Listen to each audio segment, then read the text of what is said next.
Bismillahirrahmanirrahim. Tumwebaza Allah nyini matenda amajjuvu agatali mu bukendeevu oyo atufudde kye tuli olunaku olwaleero, oyo atukuzizza okutuuka mu mbeera yonna gye tutuuse. Baganda bange, olunaku olwaleero saba mukkirize tujjukanye hadiisi ya nabbi waffe Muhammad sallallahu alaihi wasallam ekwatagana ku mpisa. Yagamba nabbi waffe Muhammad sallallahu alaihi wasallam, akmalul mu'minina imana ahsanuhum khulqa. Omuntu asingayo, omukkiriza asingayo, akmalul mu'minina imana, omuntu gwe tulaba nti ayina imaani netugamba oyo ayina obukkiriza mu mutima, ahsanuhum khulqa, oyo abasinga empisa ennungi.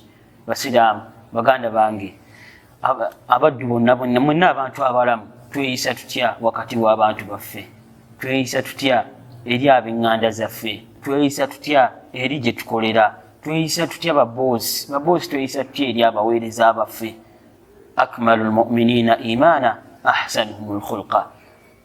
Omuntu asingayo empisa ennungi gwe tugamba nti mukkiriza, oba omuntu ayeegombesa eri abantu bonna bonna, ahsanuhum khulqa, yasingayo empisa ennungi. Nabbi waffe Muhammad sallallahu alaihi wasallam yayogerako n'omuntu ti omuntu yenna ayagala okubeera nange kumpi mujjana abeere ng'alongoosa empisa ze.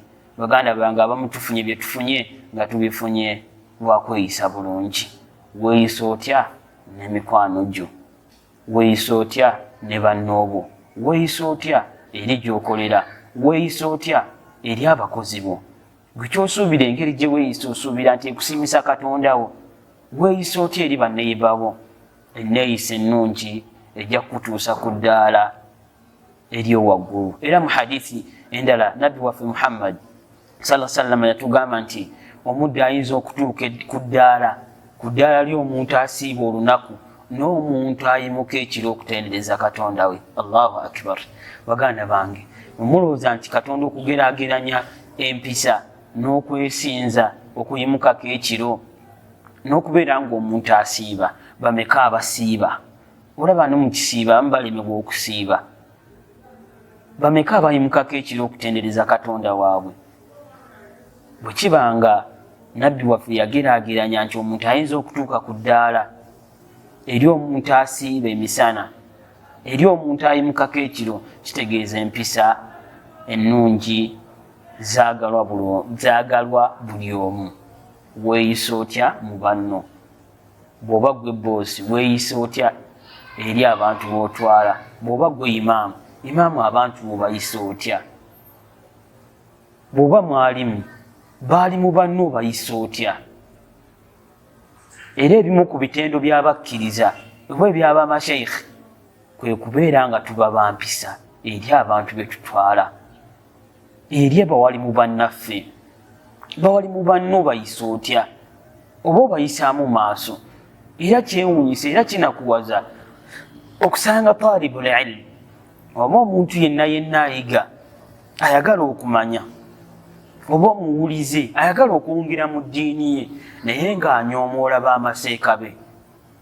Nabwe ekityo kinakuwaza okusanga omuntu omuvubuka atawa abantu bakulu kitiibwa.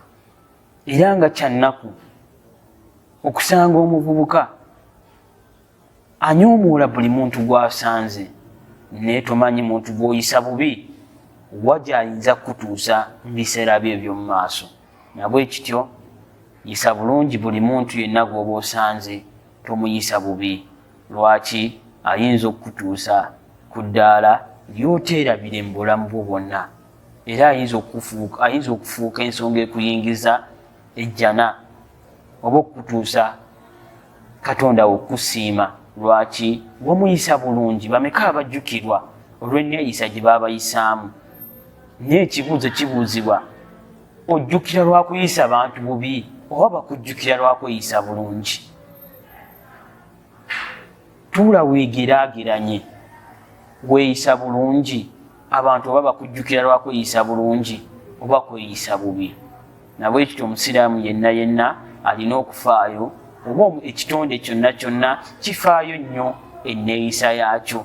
Omuntu teyeeyisa nga nsolo, walina kubeerawo enjawulo wakati bw'ensolo n'omuntu okwekwata obulungi. Nabwe ekityo tweyise bulungi. Lwaki? Nabbi waffe Muhammad sallallahu alaihi wasallam akaseera kano ayogerwako naye lwaki lwakuba yeeyisa bulungi Allah n'atuuka n'okumwogerako n'amugamba nti wa innaka la ala khulqin azim, mazima gwe Muhammad gwasingayo empisa ennungi era empisa zo z'olina za waggulu. Nabwe ekito neekubiriza nga nammwe mbakubiriza abawalimu n'abantu bonna abasigadde beerawo wangaalira nga gwe guboogerako nti gwasingayo empisa ennungi. Wa sallallahu ala sayyidina Muhammad wa ala alihi wa sallim. Assalamu alaikum wa rahmatullahi wa barakatuh.